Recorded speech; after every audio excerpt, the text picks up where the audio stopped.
Boy, I hate to disagree with Carrie Underwood. I know she's been waiting all day for Sunday night, but I think we all here have been waiting all day for Friday night, the best night of the week. Football Friday night is back, and folks, I hate to say it, with this being our 6th of the season, we have reached the halfway mark. But you know what? Let's not dwell on that because the action is just as good, if not better than ever. So let's jump right in with some 3A1 highlights. Yo ho, a Pirates life for us. Two swashbucklers, Greenland and Cedarville, looking for their first conference win, and Greenland trying to do it in front of the homecoming crowd. But the first play of the game, you can never trust a Pirate. Honestly, tricky Cedarville, trying to spoil the evening, breaks out the QB throwback for a huge gain. However, Greenland's defense holds strong, no points allowed, and that defense was bowed up early. As I have reliably been informed, this is one sweet play, and I would have to agree. Kyle Farquharson with the five-finger discount steals it away, which would set up this on the next possession. If you fool the cameraman, you probably fool the defense too. Merrick Piper on the counter, and he was on DND that play because the defense didn't disturb him at all. Fire them cannons as Greenland gets their first win of the season. How about that? 35-0. All right, let's continue our tour of that conference with the 3-1 Lavaca Golden Arrows facing West Fork. They're looking for their first win. The Tigers swarming their prey early. QB keeper doesn't go far, but try again. If at first you don't succeed, you just go back to it. It's 10 for 10. Then once the defense is biting on the run, yeah, you be a little extra and you go over the top. That's Bryson Moore hauling it in for the Golden Arrows touchdown. And hey, that's great and all, but you can try all types of things, but somehow, some way, you'll always find yourself going back to the classics. In this case, running that QB keep like he is going out of style as Lavaca gets a big win, 56-26. They improved to 4-1 on the season. Now we got a big one here in that same conference, 3A1, undefeated Charleston at undefeated Mansfield, 4-0 versus 4-0. Somebody's O's got to go. Jubal Parks on the option play, keeping it himself. Good option because he gets into the end zone. Touchdown Tigers. Mansfield first up. Charleston. All right, what you got? Opponent territory, hitting the screen pass to Maddox Terry, but he is wrapped up by Logan Orr. Mansfield still on defense. Joe Carter gets low and makes a nice open field tackle for the stop. Then Deegan Todd, next play, Carter Little whips the ball to Todd on a slant, but it falls incomplete. Defense holding strong. This one back and forth all night, but Mansfield holds on 32-27. They stay perfect, 5-0. And with that, our grand tour of the 3A1 has reached its final destination, but don't you worry, there are plenty more stops on this first Football Friday night of October. It's just too much high-octane action to be contained in one segment. Too much more, and it would just simply spill over into the commercial, so we just had to split it up for you. But before we go, I believe we have just enough room for more scores and the Prairie Grove Band.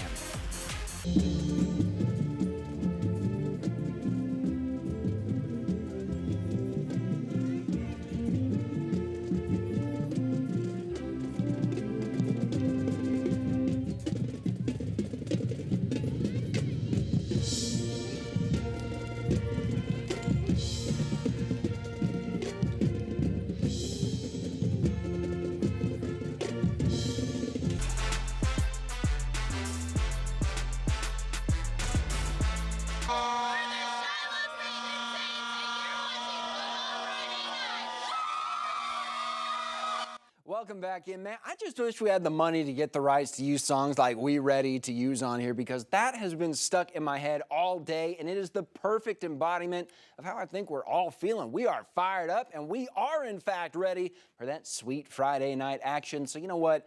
I'm not even going to keep you waiting anymore. Let's get it rolling with the 4A1 Lincoln and Gentry. Someone's moving up the standings with their first conference win tonight. And the Pioneers had the wagons hitched up and ready to roll early. Kyle Mobley, the pick. And this is the one time I'm doing it tonight. That's 6 for 7. Now back to things that make sense. Gentry looking to get the conventional offense rolling. Quick completion here. It's going to set him up deep inside enemy territory for Ethan Myers, who slices his way through the defense for the score. And with the ensuing PAT, them Pioneers are up 14, and they are feeling good about it. And you know what? They probably should be, as they bounce back after last week's loss to Elkins with a big 49-25 victory. The 4A1 staying right there. Huntsville at Prairie Grove, both looking to stay undefeated in conference play. Prairie Grove's Isaac Moss hits a wheel route to Blake Cochran. PG up 38. Next possession, Wyatt Ingram takes the handoff, stays patient, and finds a lane up for another touchdown. This one going to Huntsville. So, trying to find some more points, goes for two. Gabriel Henry tries to hit a slant. No good. Prairie Grove, some trickery, trying to get it back. Fakes out our cameraman. Elijah Suggs got it. He gets the Tigers into the end zone, or close, because the next play, sleight of hand. Boy, they are tricky tonight. Suggs gets it in for 6. Prairie Grove takes this one and remains undefeated in the 4A, 50-13. Boy, 37-point margin of victory there, if my math is correct. Okay, 6A West, Shiloh looking to bounce back after a loss to Greenwood last week, taking on 4-0 Mountain Home. After an offensive field start to the game, defense started making its mark. Junior Josiah Campbell reading Mountain Home's QB and picking one off to end the first quarter for Mountain Home. It was all about number 5, Barrett Miller. He was breaking tackles, taking flip passes, and look here, it took both teams to get him down an absolute wrecking ball after Miller took his team 80 yards to Shiloh's end zone. It'd be quarterback Brantley Phillips to carry the ball past the 6 for 6, while Mountain Home pounded the ball on the ground.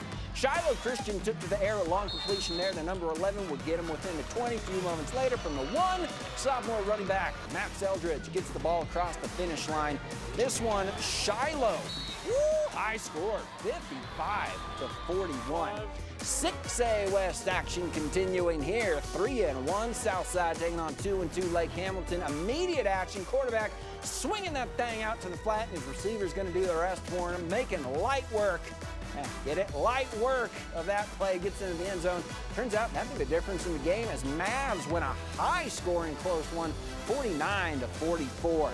Van Buren trying to get to 2-0 in conference play. Silent Springs looking to move to 1-1. The quarterback, Tristan Ray, taking that in for the touchdown for the Pointers, pointing in the right direction. PAT goes up.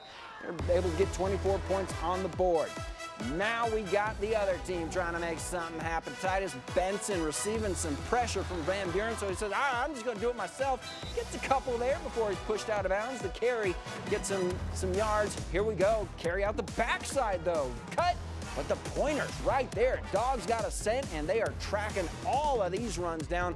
Once again, the defense swarming, and the ball's out. Pops out, it is loose. And the Dogs have got it, so the offense takes back over. Quarterback trying to make something happen. He rolls out, buying time like he's shopping at Rolex, but he misses the pass just wide. But hey, Van Buren is going to get the win in this one. They take it 38-0. How about them Dogs?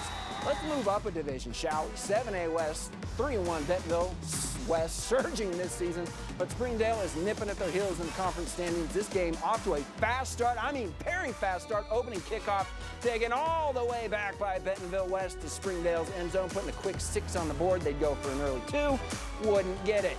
The very next drive, Springdale quarterback Carson Hayter, you love to be a hater, says he'll do it himself, shucking off tacklers, jetting for his own TD, game tied 6-6. Springdale take the safe route though, PAT, good. But that gets blocked. No, 6-6, only a minute in the game. This is insanity. A few drives later, John Thompson for the Wolverines, showing off his arm, connecting deep with his senior wide receiver, Will Davis. And from there, it was all Wolverines. They are real, I'm telling you, putting the world on notice, 48-12.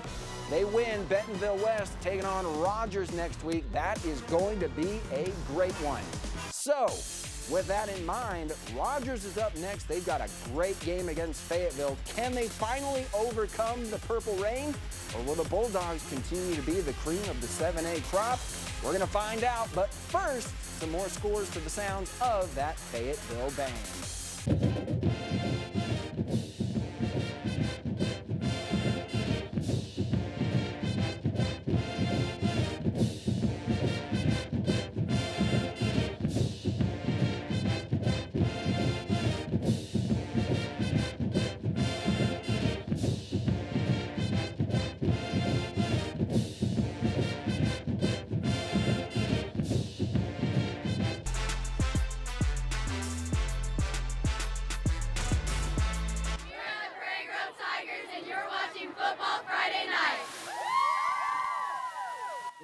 Welcome back to Football Friday Night. Now, throughout all of history, wars have been waged and battles fought to determine who the preeminent power of a kingdom will be. A timeless struggle between those on the throne and those who challenge for it. But it's not a matter of if there's change, it's when. Inevitably, a time will come when the kingdom falls and a new empire rises. But is that night this night in the 7A? Will it be the dawn of a new day as Rodgers finally overcomes Fayetteville, who's shown weakness this season? Or will the Purple Rain reassert its iron grip over the conference with a decisive victory over just another would-be challenger? The stage is set, the crown is on the line, and the battle begins now. We start in the second quarter, tied up at 7 apiece. Mounties ball. Jeff Regan top shelves that one to Braxton Lindsay, who comes down with it.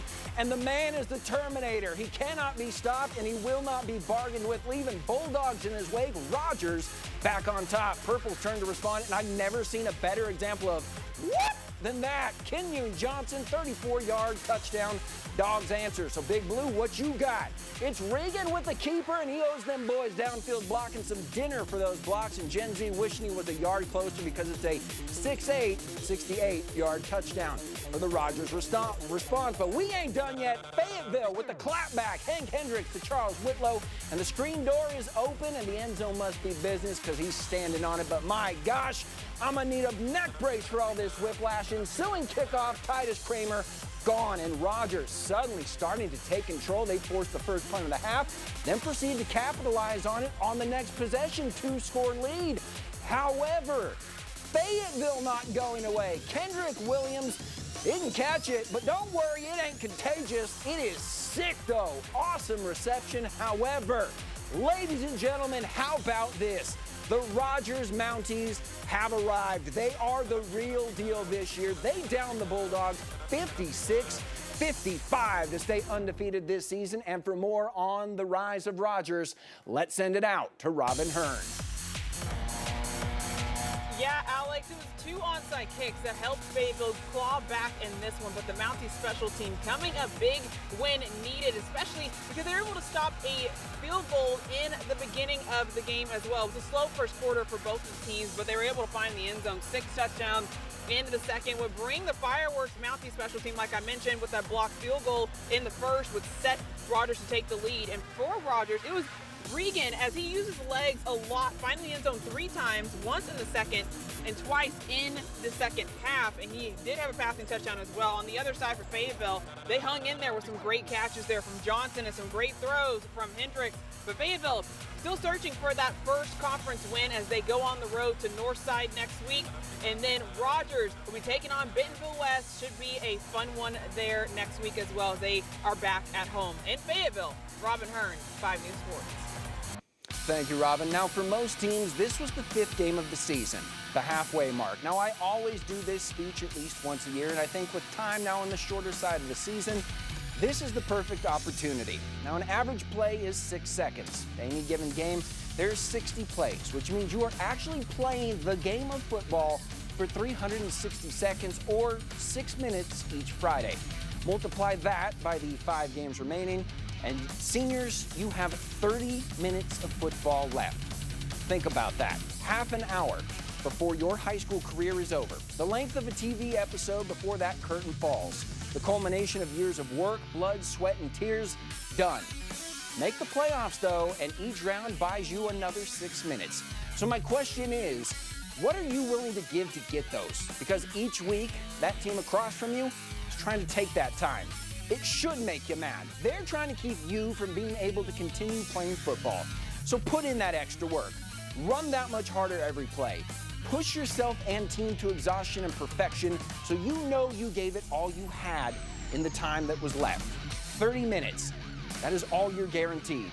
Now it's time to see who makes the most of it on the next Fantastic Football Friday Night.